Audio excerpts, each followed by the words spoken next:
Hello, friend. This is Legal Design Thinking in Real Life, a live series brought to you by Lawyers Design School, where we help lawyers and legal teams to adopt the skills and mindset of legal design. I'm your host, Hannele Korhonen, and I'm the founder of Lawyers Design School. Today, I'm happy to be here with Lieke Beelen from Visual Contracts, and we're going to talk about just that, visual contracts. She has selected her brand very wisely. Lieke is a designer, an expert in visual contracts, and she's also a female founder in legal tech, which I think is awesome. I'm very inspired by Liike's pioneering spirit and all the innovations that she has brought to light.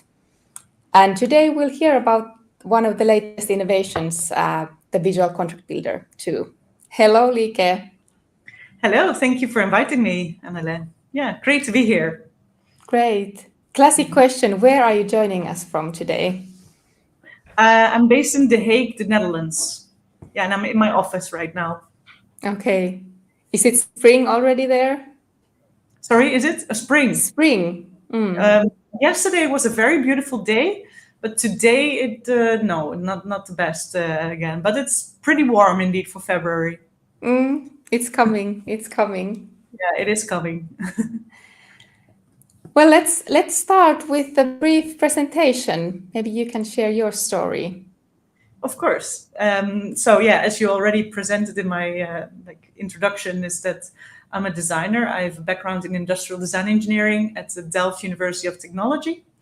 And I started out just as a freelance, I did have a design job actually first at an agency, but I only did that for 1.5 years. And then I started freelancing as a designer. And during that time, I met a lawyer who was working on plain legal language.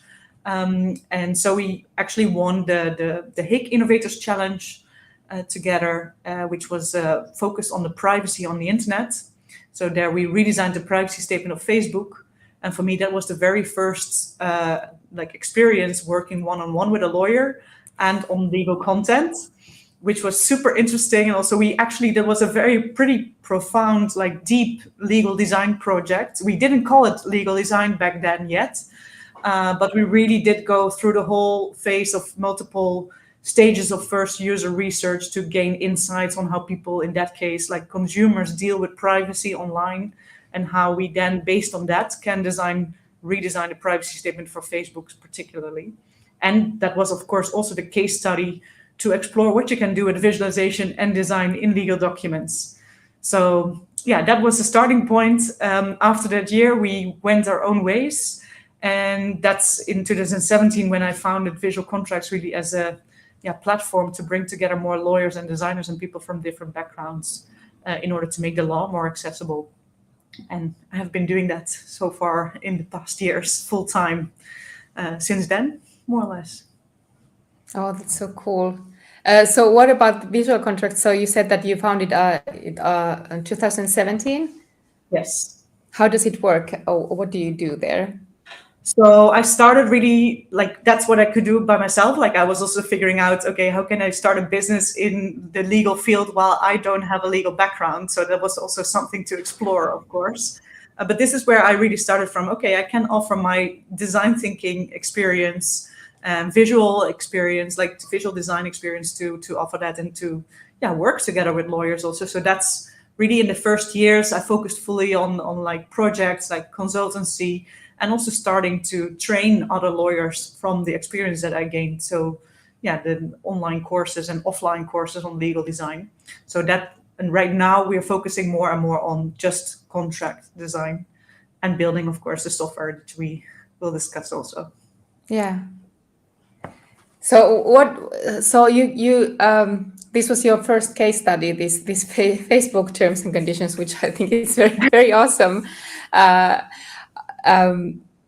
Was that your first kind of contact to you using visuals in contracts, or how was that evolving? I was already, as a designer, of course, that is the thing. As a designer, you are in many different fields. You can design for many different things because, in essence, you're applying the design thinking phase is empathizing with the user, and based on that, those insights, you're designing for that.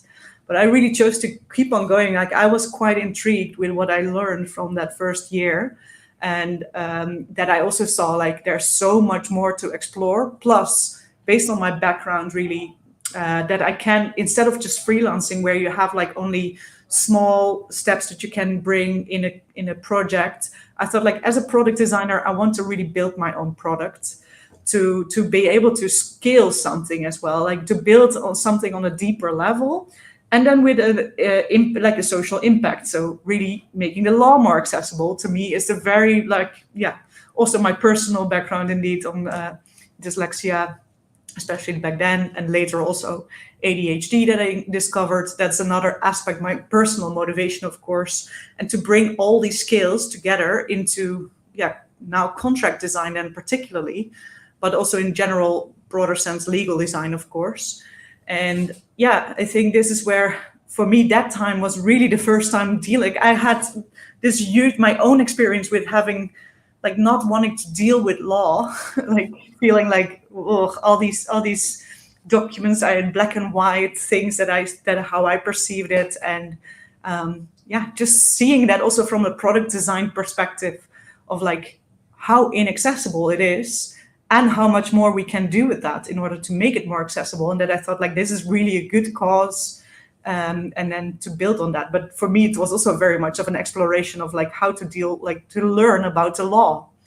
And in the first year, definitely, I knew nothing, more or less. And now it's definitely different, but I'm still not an expert on law, of course. But yeah. How do you explain visual contracts to someone who has never heard about the concept or has no idea what it is? Yeah, I usually say something like, think of an infographic, but then in a way that it is a tool for business to really, yeah, make your agreements. Like, how do you do contracts right now, but then more in an infographic style. That is a bit more simplest way that I explain to it to people. But then, of course, also layering the fields of like that it's not just about visualization. That it's really about. I definitely also apply a lot of say proactive law, conscious contracting kind of principles that are just part, like from again the product perspective, product design perspective. It's really how do we make contracts more functional? How do we make them work in the way that we aim in them to like let them work? And that's just not right now. They're of course drafted oftentimes more traditionally from lawyers to lawyers or for courts. And this is the point, well, making it more of a business tool, then we also need to design it for people that don't necessarily understand the law or don't have an expertise in the law. And how can we make that work for them? While indeed still also thinking along, like for the longer time, if it would end up in court, yeah, there are still some layer to it that we need to take into account from the legal perspective, of course. It's not just like preventing the oversimplification from that point of view, of course, also. Yeah. Yeah, this is an ongoing discussion. I just last week had one lawyer contacting me. She contacted me and asked me about the visual contracts or using visuals in a contract, and she said basically like, you can't do that, right? I mean, you can't really do that. I don't know. Do you still have these discussions with people that you can't use? Yeah, how can you use them? Is it legal? Or like implemented contracts sometimes that other lawyers, like sometimes also more recently graduated lawyers that don't have a lot of business experience, that they are really thinking more from like how they were educated, and they cannot wrap their heads around the super accessible version and start redline. They want to redline it, yeah, that part, and just don't accept like, or have a lot of resistance anyway to, yeah, like looking at these type of like more accessible contracts.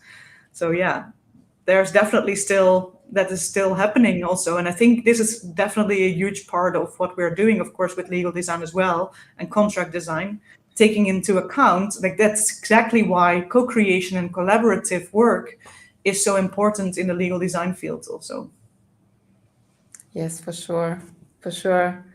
What has been, when you think about your journey from the 2017 to this day, how do you see the evolution? Like in visual legal contracts? Or visual contracts for my business, or in visual contracts? In general, visual contracts in general. I think definitely there's more happening. Like definitely if you look in 2015, there is definitely a big change to that. Like there are so many more people working on this already, so much more lawyers, also legal counsels that show interest in this, and also businesses indeed. So I think it's definitely like the legal design field is definitely growing. And at the same time, the same things also what we just discussed with the resistance is also still very much happening. So we're also still, yeah, I would still say at the beginning, like it's still a lot of, evangelizing the legal design and contract design approaches to a lot of in business. So, but that's I think it's happening both. Like things are changing, but I think there's still also a lot to do. Yeah. Yeah, definitely, and we so easily get into this, what's the term, echo chamber, that we think that everybody knows about it, and then I think 90% to 95% of the people have never heard about it. Connecting with this group of like what the people that we also met in Helsinki again the last Legal Design Summit. That's really, of course, the core of the ambassadors that are promoting legal design. But there are so many more out there that have never heard of it still. So yeah, that is where the group gets bigger of the ambassadors, I would say. But still, then we're not finished with that. For sure. You've already listed many of the benefits or value of using visuals in contracts, accessibility, and making them more functional. Was that the word? Yes. Makes them function better. Yes. Would you like to still list some more value or benefits?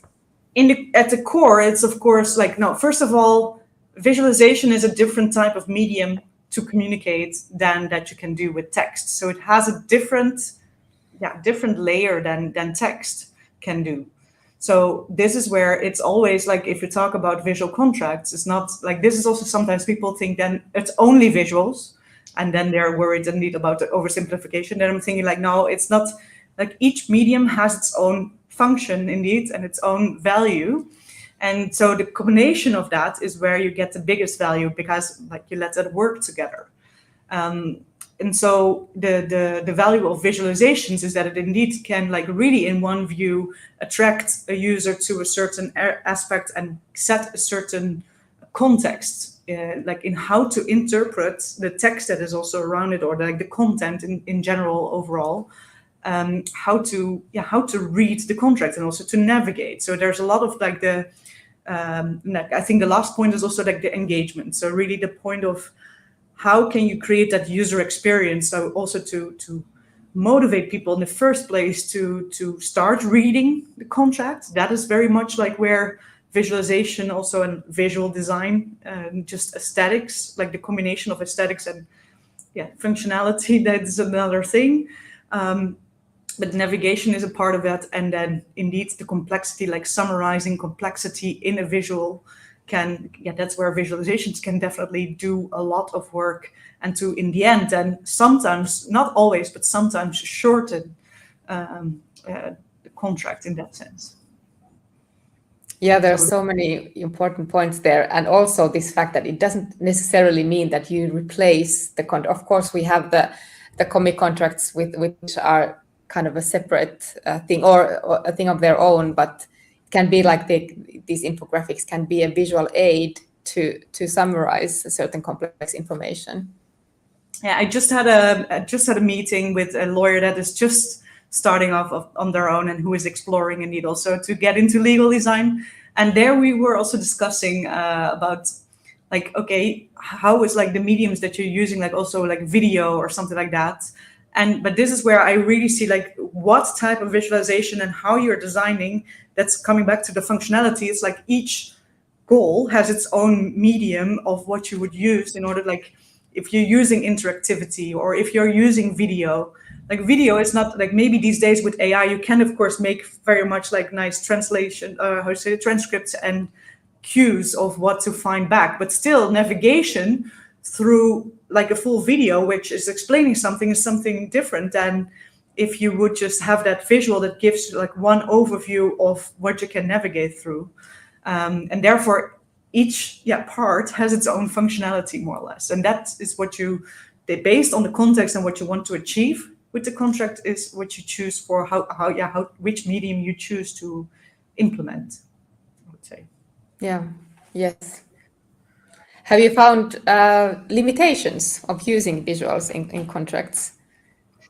I think the this is really coming back to the software that we're building in the end. Like the limitations are definitely, well, one thing is perception indeed, just in general, because it's so new to use visualizations in contracts, is that, there's a change management around it that you need to manage, and stakeholder management for implementation. But that's also where the technicalities comes in, because, like if you want to stick with words, you can, and you can definitely also still create visuals in Word, but the technical part of Word is not designed to create some visual design or visualization, and there's definitely going to be limitations then for what you can do. And so that would be, I think, those would be the biggest limitations. But in essence, for the rest, for what you can visualize, I don't think there are a lot of limitations. There's just what fits in the context, and of course, what are your skills? So this is where indeed visual literacy is a part of, there might be another part of limitation. If you are not practiced enough with visualization, then you can run into limitations there from that perspective. But in essence, I think, more the practicalities of the technical environment of how do you implement those contracts, how are the contracts then being used, is one of the current limitations, which is one of the reasons why we are building software for it. And the other is, I would say, still the perception would be the other part of the limitation, but not necessarily in itself limitations of what you can do with visualizations. But maybe that's how you break it down. Yeah. I think this is really what I see from my experience with visualization. It's in the end, it's design. You need to test it, and that's if you can find the right setup for your visualization, and then time and cost and budget. How much time do you spend on it? Well, that's why we are specializing in it, to build those more expertise on visualization in contracts also. Yeah. Help you along. I think there is it's you need to balance or think about what if someone should, if something should be visualized or not, if there is value in that's another question, but you can visualize pretty much. No, and that's where I'm coming back to in the end. From a product design perspective, it's really what is the function of a contract, what do you want to achieve based on that, and then who is your audience and the context that you're designing this in and for. That's what is determining if and what and how much you should visualize, in what style and in what format. Definitely. I think we're ready to talk about the tech. Should we talk about the AI first or your product? Well, it's related in the end. It's related, so we can probably just because I'm dying to hear about the visual contract builder, and how it started in the first place. Well, how it started is already I think that's maybe not the whole current builder of what we are building right now, but I actually already created prototypes on the site since 2016. So I have been thinking, I'm in the end a product designer, right? So I'm prototyping this, but then what can I do? That's where I only started for real, real building since last year, more or less. Yeah. So, and what we are building then, we're summarizing it as the Canva for contracts. So really make it what Canva is doing for designers is what we are doing for contract design, making it easier for people to build contracts, and then particularly at the moment more contract templates. That's our current focus. Where in the end, for example, in HR, if we're talking about employment contracts, to take an example, which is one of the starting points for us, is that an HR professional can build their contract templates in the Canva for contracts, but then collaborate also with the legal counsel and someone from communication or branding. So really that legal design collaborative way of working is what we are facilitating through the software as well.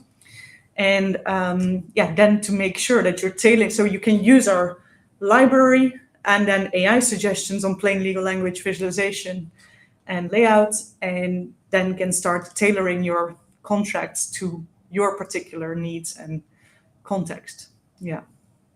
So it's both a text editor and then a place where you can create visuals.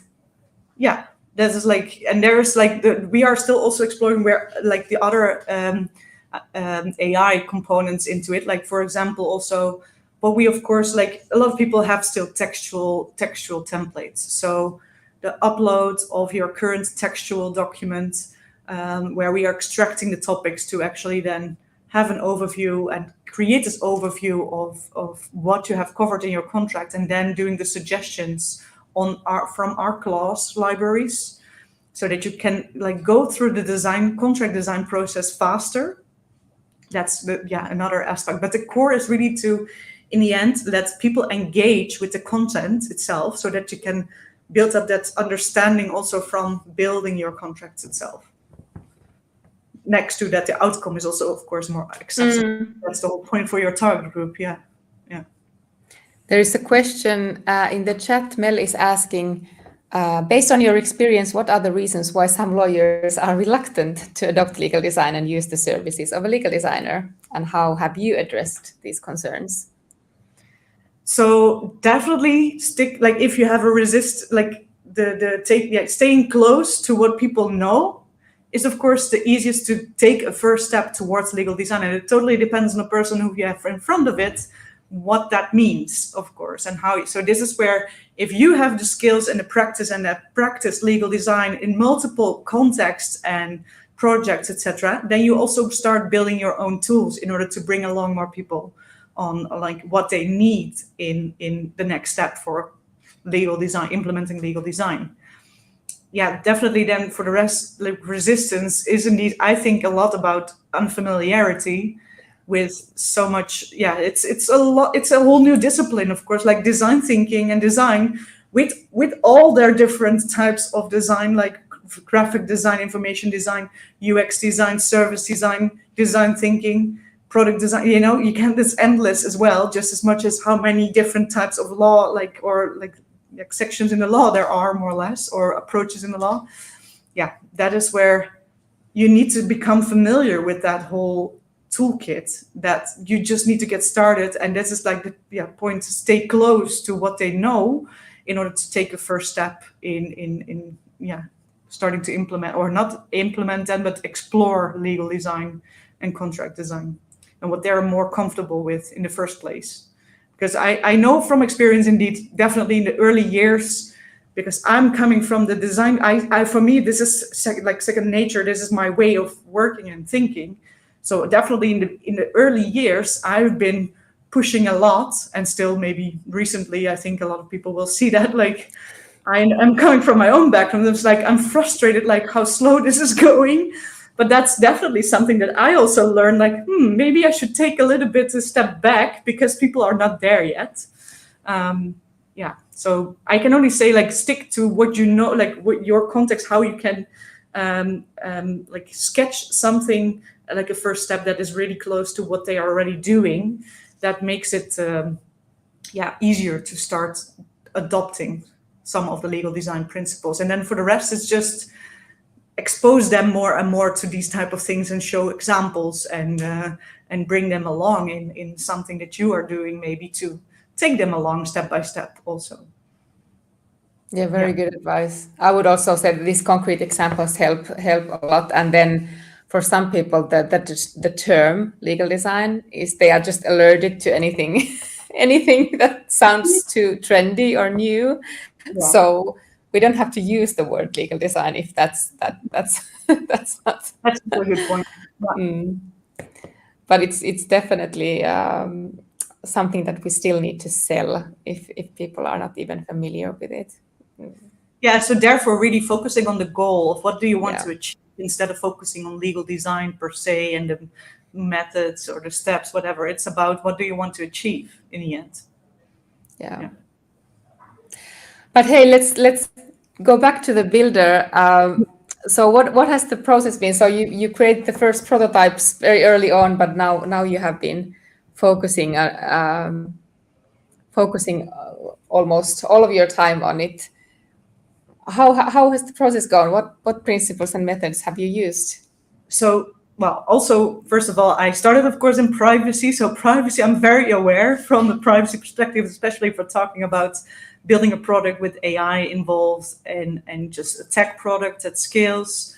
There, I'm 100% like building in the principles of like responsible design and like fair patterns, looking into it as much as possible where we can, because of course there's like, we need to also move on to the next step to implement something ourselves and get things out in the world. So really the practice, what we preach from design thinking, like building in iterations, that is 100% what we are doing. So with just prototypes we have tested, and now we are in a closed beta where first people and first customers, paying customers, are starting to use our software.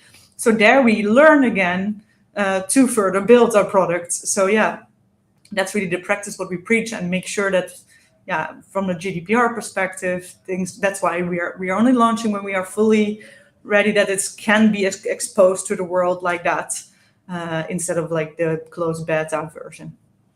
But you've had users involved throughout the entire 100%. process. Yes. Otherwise, like, we need to have that input, of course, and the feedback. That's like, would it make sense not to involve them? Yeah, for sure. Yeah, and it's always a big moment when you actually get the first paying customer. It's different to still have the testers, but then if someone is actually paying for it, it's like that's a huge milestone. So congratulations for that. Thank you. But what can you say about the feedback and the results so far? So people are very intrigued. Of course, like, there's also a limitation. Like, we are still bootstrapping right now. We are not funded yet. So this is where we build what we can in the means that we have. So definitely people are very enthusiastic about, like, what they see and where it can get going. So this is that we need to keep on going, and we know what we are going to build, like the vision. But this is where also, at some point there's also parts of like that maybe are not working 100% yet, because of like we're a very early stage, and that's feedback that we take along. So I think in general, people see the value of it and where this goes and want to see more of it. That is the key from what I hear about people that are using it. But that's really good news. They want to see more. I remember back in the days when I was developing a legal tech product for contract automation. There was a huge discussion about whether or not people still want to use Word or not, and you already talked about the limitations of Word.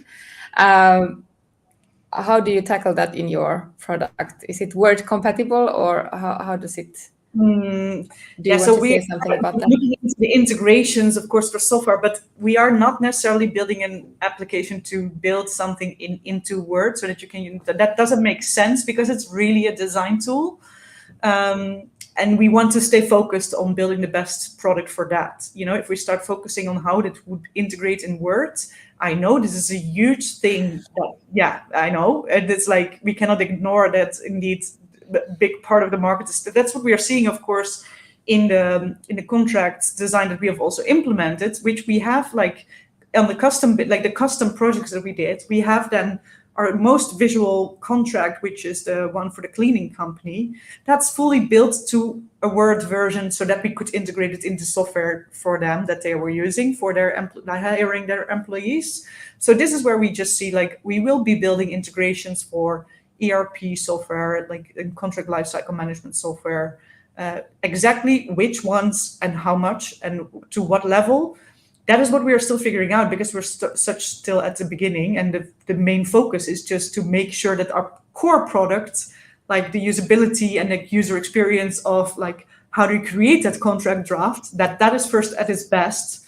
And then, if we get more of the corporate customers that already want to have use this, I'm happy to discuss, of course, what we can do regarding the integrations. But this is like, we are not necessarily focusing on building an integration for Word directly.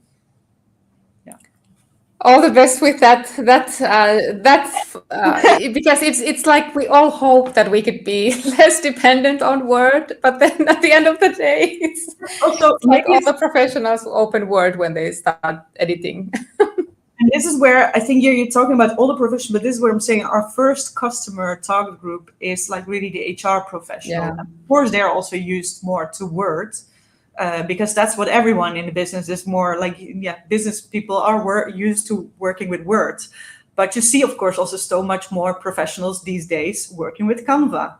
So there is definitely a link there where we can make that association. But at the same time, I'm 100% aware that this is going to be also an issue or like a challenge for us to overcome. 100%, I know. But this is why if we build a good product that is super user friendly and really creates the value of that contract design that we are aiming for, then that and it should, like, time will prove if we succeed or not. But this is what our goal is that we are working towards, to make that successful, of course. Yeah, and I think it makes total sense to start with this kind of pocket that you have these HR professionals, uh, so that you have something to start with and then see how it goes. Yeah. If there is someone who would be interested in using or testing or whatever the builder, is it possible now? So we are going to launch a new contract design package with online course and access to the software, to the closed beta, and also one-on-one coaching from me. So that will be live in a few weeks. So then keep track of LinkedIn, I would say. For the rest, if you have other ideas and requests, of course, you can always reach out to me via LinkedIn. I would say LinkedIn is the most easy to just connect. But that would be how it would be on the shortest term be available to you. Let's talk about then this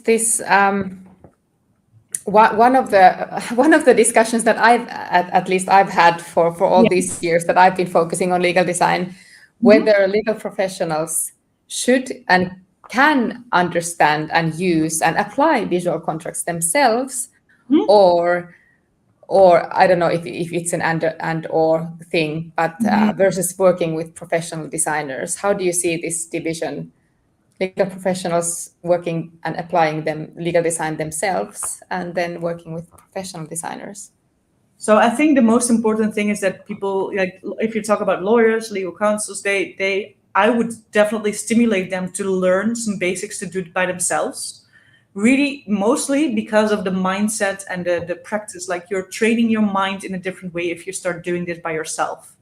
Then I'm not aiming to, like, that telling that everyone should get, like, just as much that I have been thinking about, should I study law now, because of what I'm doing, and I'm already now in this for 9 years and I still haven't studied law. Sometimes people, of course, also see that as a problem, but I still don't see that as a problem. The point is, I'm working with lawyers to use the best skills from everyone and, like, leverage each other's skills and best qualities. So that's where, in order to do that, that's why I do definitely appreciate how much more I learned about the law, because based on that, I can work better with lawyers now than I could 9 years ago. And this is the same the other way around, of course. If you talk about lawyers that want to learn about legal design, I'm 100% stimulating to start practicing some skills, and mostly about getting to know a little bit more about the different disciplines in design, because there's so many, like, not that it is not just about visualization or anything or aesthetics. That's only one part of design. So that thing is really, start practicing to be able to understand and speak the designer's language better, so that you can work and collaborate better together. That is the key goal, I would say. For sure. And also to train the visual thinking for lawyers, because I think that our profession and our work is so heavily concentrated on the text, and it kind of we need to activate other parts of our brains too, which visual Yeah, thinking allows us to do. exactly. I 100% agree and promote that as well, indeed. Yeah, that's super important. What would you say to someone who's interested in starting to use more visuals or visual thinking or legal design? Well, indeed, really pick up your pen and start like looking at the examples. Of course, these days there are more examples online. Maybe still, I also still hear people that they cannot find the resources. So I think we're all working, like the whole legal design community is working on that as well. But that's like getting started is like a starting point, like to take an example, follow a course from one of the professionals that we are like already like the legal design experts that have been doing this longer. That can definitely really, make your learning journey go away quicker. But the biggest, still the most important thing is just to give it a try by yourself. And then, that is by maybe reading, maybe watching a video. That depends on your learning style, what fits the best with you, how you learn. And then I would say that the other thing is what I just said also for people that are having more resistance, stay close to what you know in order to make a first step, because there you are familiar with the topic, and don't challenge yourself too much, because it would be a shame if you get demotivated because of the complexity of like design thinking. It can get a little bit abstract. So if you stick with something that you know, it will be easier to make a step to change it. And to make it relevant for you, you know what is relevant there. And when you make it relevant, then you're more committed to seeing the project and through. Then you see the results from that, like, because you probably are able to implement it in your own environment already that you're working at. So definitely. I don't know, maybe it's still very vague and very abstract, but that's what I'm saying. This is where a course can help you take a step more easily. And what you said about the mindset, that is maybe the foundational thing, that many people just want to get the how do I create these visuals. And you need to also work on the mindset to really understand why you are doing the visuals, or should you be doing them at all if it doesn't benefit the user and all that. So, but the mindset you also develop, of course, by doing. So just getting started is where you maybe, if you just focus on the visuals first, I would also not recommend that. That is really not the key thing. But still, if people really are aiming for that, then get started, but then see where you end up. And then you see in practice, like, oh, maybe I've designed something super great if you achieve that. But then maybe it's not solving the right problem. So you're still making something super beautiful, which is not solving a problem. So what do you have? What did you create? And so, and you will also discover that by doing. So really about just taking the first step that you feel most comfortable with, I would say, to make it motivational for you also to see your own progress and do something that you can implement immediately. Yes. Before we wrap up, I think that you are currently working on the visual contract builder. That's maybe I was thinking like the other step is as soon as we launched, that would also be like an easier step to get started. That's a different way, but we'll either if you get connected to get the access, like close access, or like start following us for the contract design package. But that's what we're working on indeed, on the software part. Oh, that's super interesting. We will keep our eyes open. And so is LinkedIn, you said, is that the best place to connect with you? Yes, just look up the visual contracts page on LinkedIn, or myself, Lieke Beelen. You can find it as well, of course, and reach out. Perfect. Thank you so much for being here today and sharing all this valuable information, like Mel said in the comments. Super. And thank you for inviting me. It was great to be here. Thank you. And all the best with your launch, and hope everything goes best way. Okay, thank you. Bye-bye. Bye-bye. Bye-bye.